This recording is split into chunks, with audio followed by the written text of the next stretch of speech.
Now, technology, I'm here pressing the button, Angie. There we go.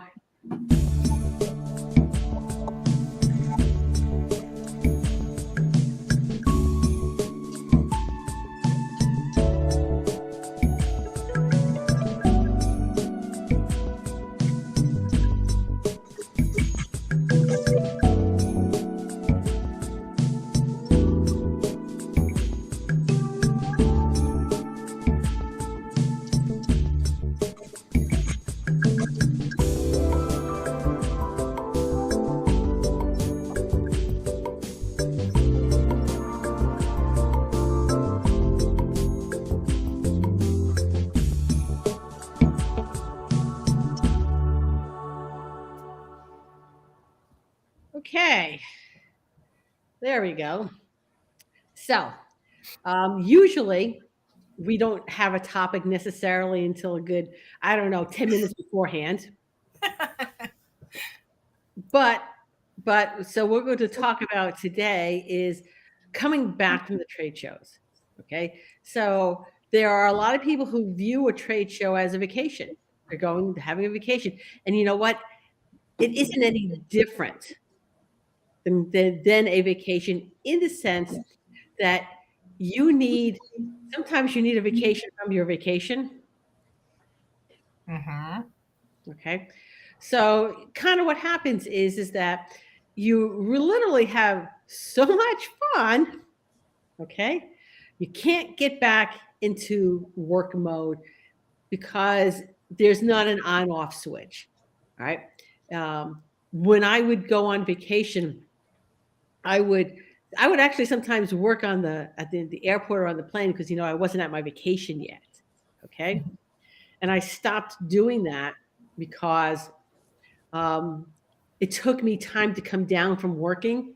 So, like for a full day into the first day of my vacation, I wasn't really on vacation because flipping that switch, and it's not an on off switch, Yeah. it's more like a dial. All right.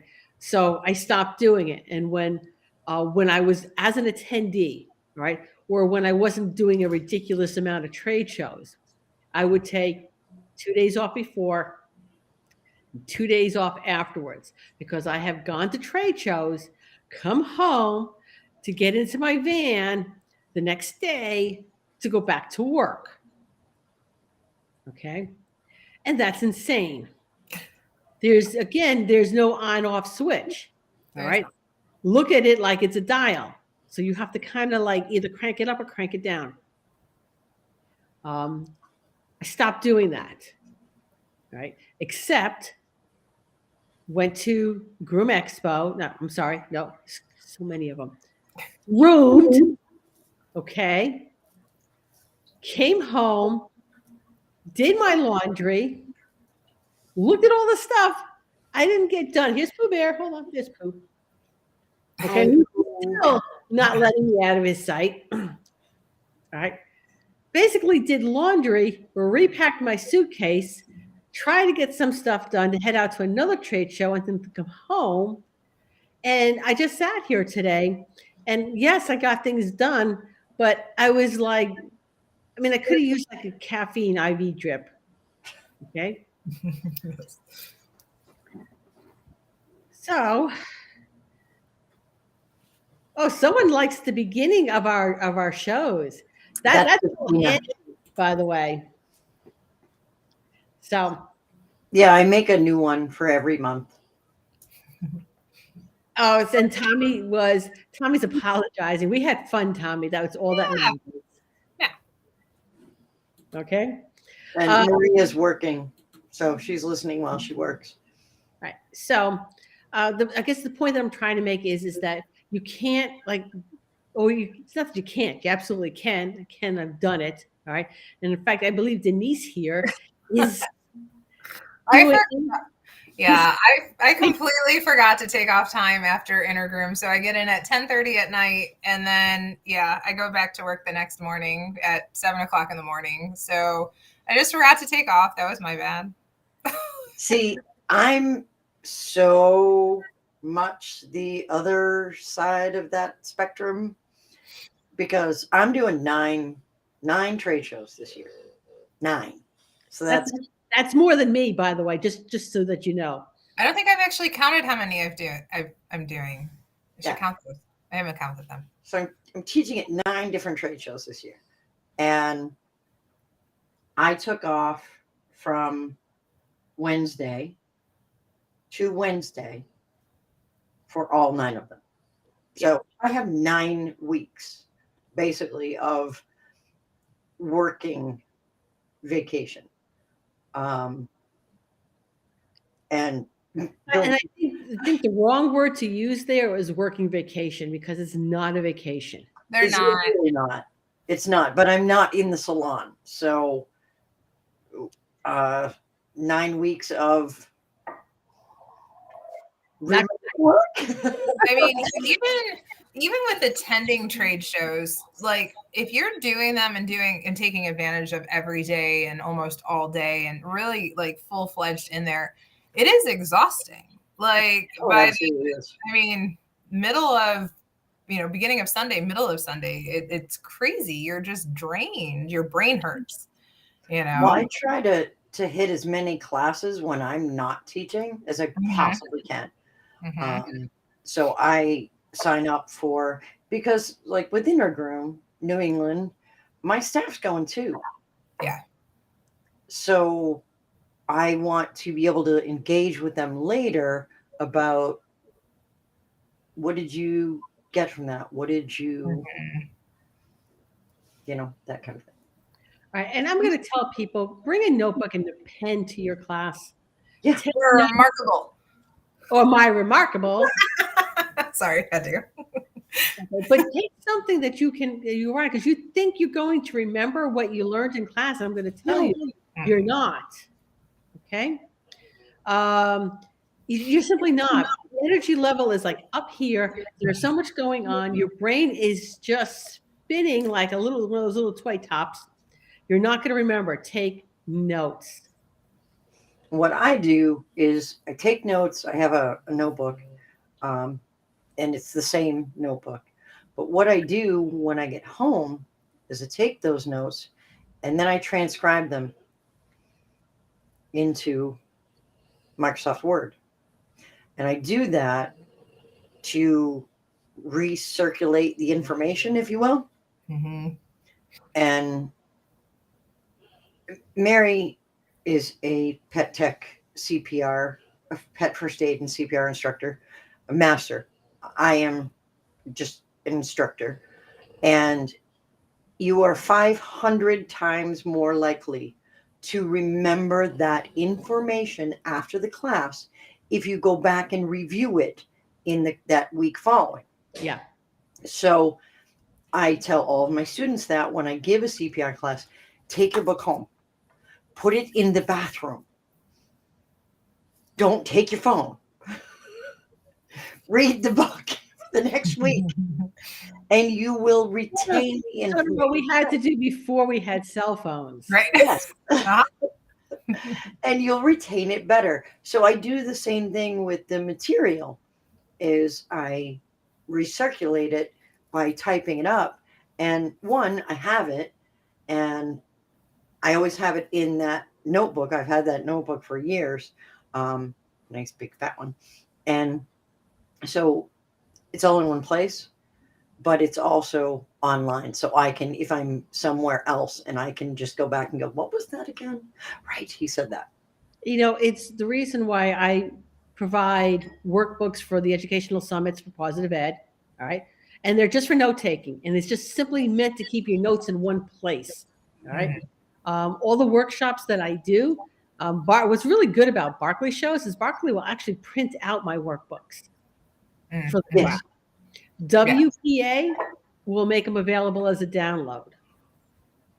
I liked them right there because I took innumerable classes from you throughout the years, and I like to have them available when I went into class, so that the second I put my fanny in that chair, whatever you said, I could write on that workbook. It played together. Yeah. I didn't want to go download it later and then take you know, it was. I still have a whole bunch of your workbooks in my tree ring binder. Well, you know what?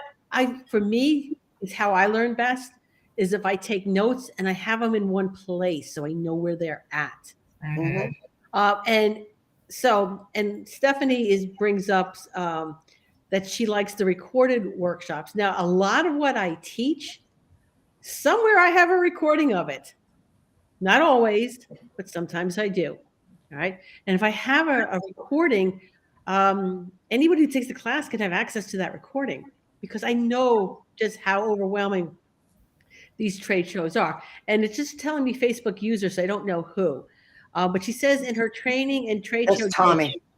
Oh, is it Tommy? Yep. Oh, hey, For Tommy. some reason, he lost his. It went back to Facebook user. I'm not sure why. Oh, and Christopher, I love trade shows. I can't imagine like not going to trade shows. Right. No, that's the best part of the year. I look forward to them, though I may not do at some point I'm not going to do the number that I'm doing and may even get it down to one or two. But Bite your tongue. what? Bite your tongue. You can't say that. Well, at some point that will absolutely happen. But anyway, That's the only time I get to see you in person. We came out to the Pacific Northwest. Just have to make a vacation out of it, an actual vacation, not a working vacation, an actual vacation. Vacation. We're just going to go party at Mary's. Let's do that. Hey, listen, I have a workshop retreat coming up in July here in the beautiful Pacific Northwest. I know you're teaching at the Colorado show. It's the same weekend. But I'm doing a workshop retreat. Come in 2 days. It's beautiful out here. And we will crank out workshops so you can start teaching. Anyway, all right. But Tommy used to do what you do when you got home. Tommy used to do right at the airport. Yeah, I'm too frazzled at the airport to. Well, I mean, and TSA stole my computer, so that really wasn't an option. But yeah, I'm not. I'm freaking out about my flight. So because I almost missed my flight from Atlanta at LaGuardia to Worcester. I almost missed the flight because at LaGuardia there's like 70 gates down that way and there's 30 gates down that way. Well, my boarding pass doesn't have a gate number on it. It's just a blank space. So I'm like 70 down that way. I'm going to play the odds. Yeah. So by the time I found a board, I was at like gate number 65. Oh, gosh. Well, it turns out my flight was leaving from gate 95. The other direction. All the way down there.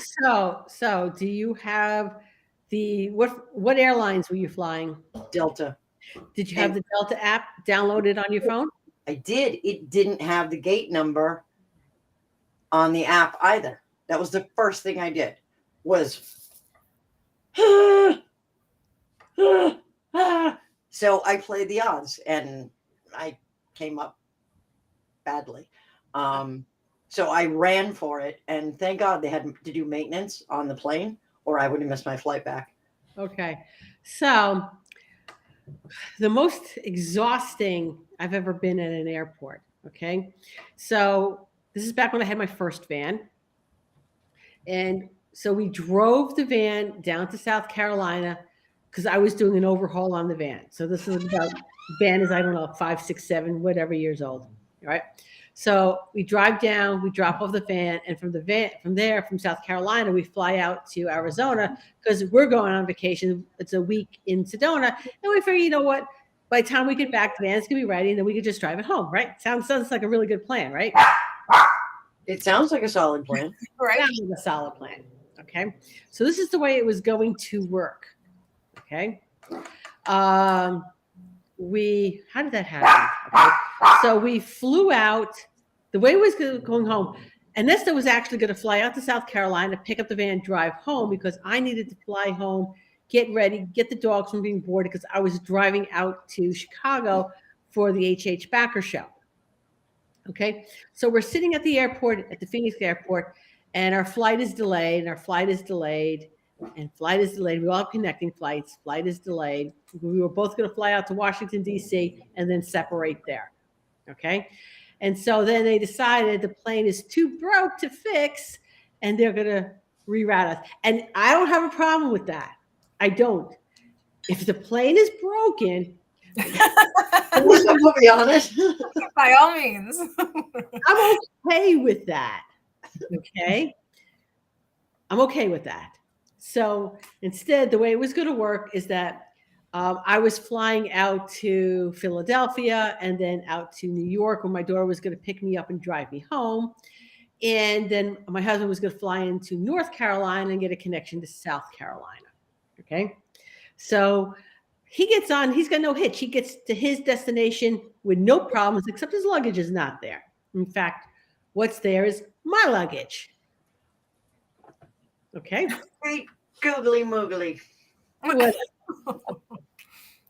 Whatever. Okay. Because we're already like at this point, whatever. We just need to. Okay. So I get in, and I'm supposed to have like a 2-hour layover in Philadelphia, but there's a problem with the plane I'm on. Apparently, that one's broke too. Oh my gosh. But they fix it. And instead of having a 2.5-hour layover, I now have a 20-minute layover. And if you've ever been in Philadelphia airport, it's freaking huge. Okay.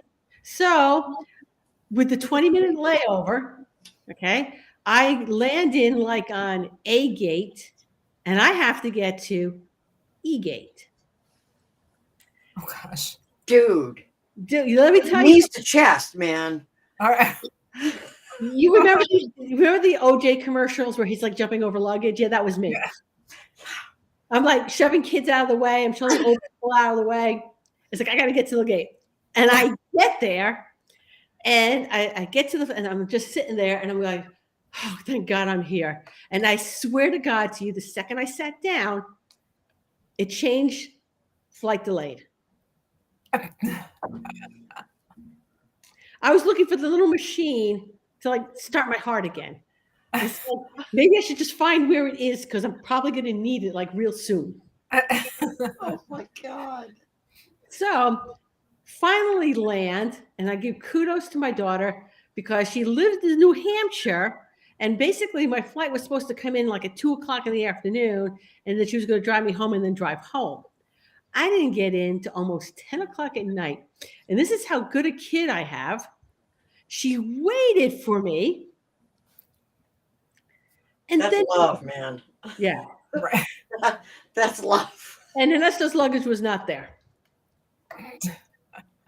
Yeah, we got the luggage stuff straightened out. But anyway, the joys of traveling, when you have to like fly and you have to be someplace. So anyway, we're a little off topic, which is coming back from trade shows. So anyway, Where's the we digress? here's the Right. we digress button. Okay, so anyway, I guess like the real point that we're trying to make is when you're traveling, okay, there's no guarantee of you're going to get home when you think you're going to get home, especially if you're flying, okay? Or you can also take into consideration driving, okay?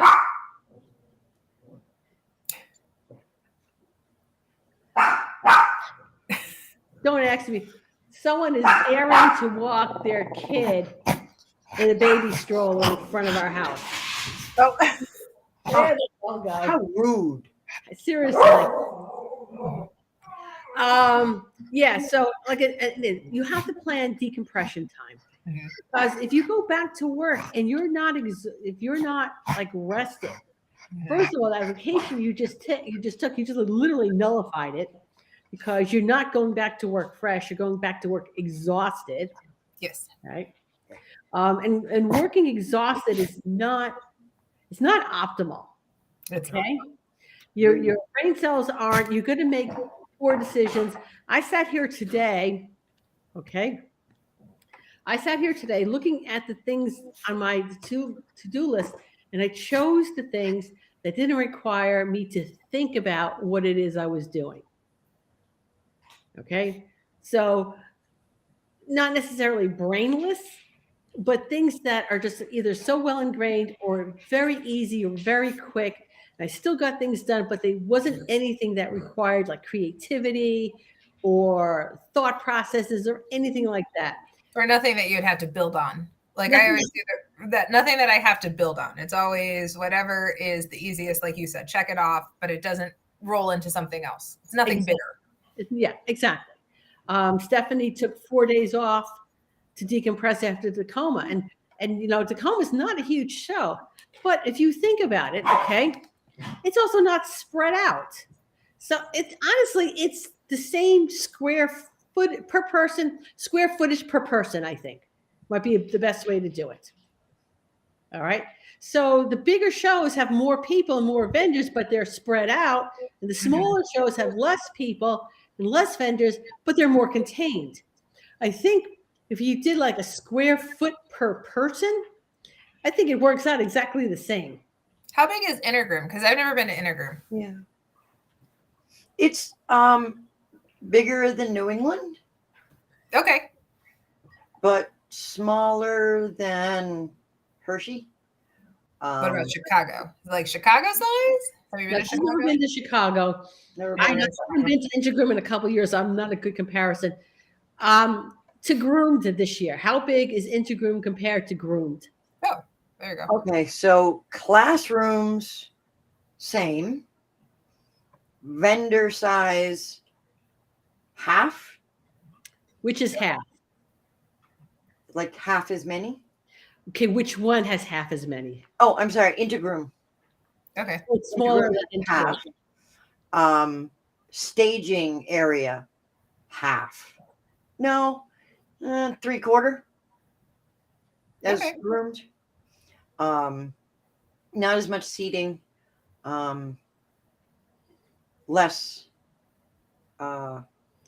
So in between Pretty the close. New England show and have you been to the New England show? Yes.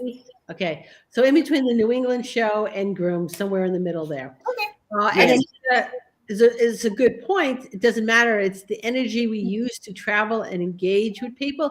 It's the same. Yeah. It is.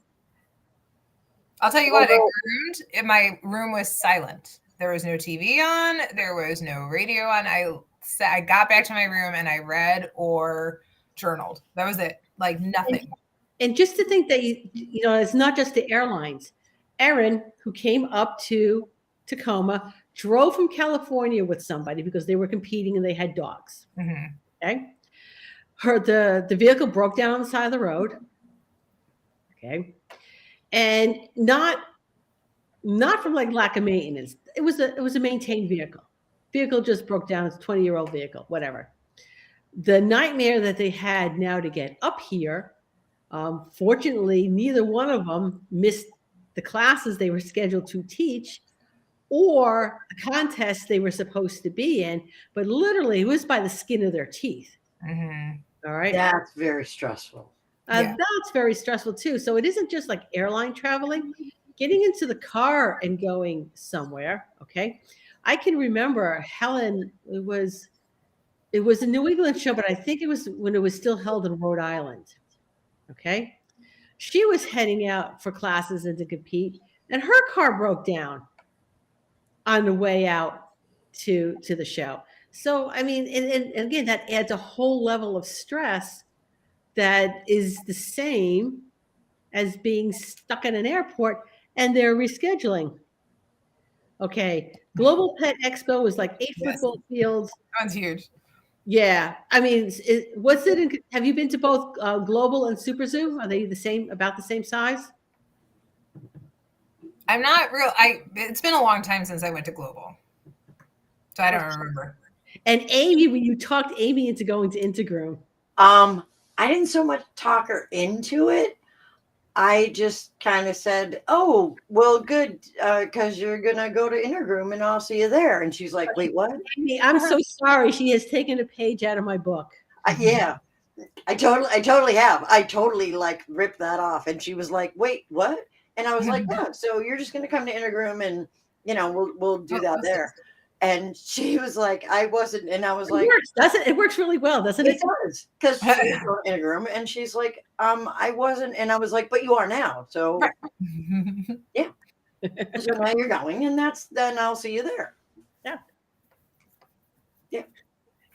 I'm sorry. Yeah, at Super Zoo, Super Zoo last Eddie year. is an awesome student. Okay, he takes direction well. So anything she does that like annoys you, it's just probably got that from me. So I like to say I'm sorry, but I'm not really. Super Zoo, when we were there this last year, 2022, I walked 60 miles from Thursday to Sunday. That's crazy. The piggies were oddly not sore because I got really, really good shoes, but boy, that was close. But yeah, I learned that trick from Mary. So sorry, Amy. I like it. It worked. I did. Amanda is also another one of my students too. So if she starts doing that to you, I'm like, again, you know what? Sorry, but not sorry. Is Pooh in there too? No. Pooh sat down. Cecil, who's had some issues, Yeah, is not feeling well. I don't know what's up with him, but his eye seems to be fine. So who good. knows? But he wants to be picked up and held. So Sure. he doesn't always want to be picked up and held. So when he does, I pick him up and hold him. Right. Yeah. Hey, a little Cecil time is good. Yep. That's fair. Okay. So side eye right now, but yeah. Any parting words? Yes. Take breaks. Don't be like me. Yeah, if you Learn can. from my mistakes.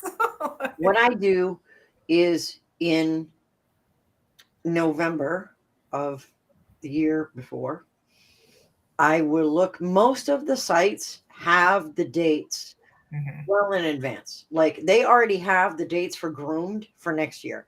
They have the dates for Super Zoo for next year.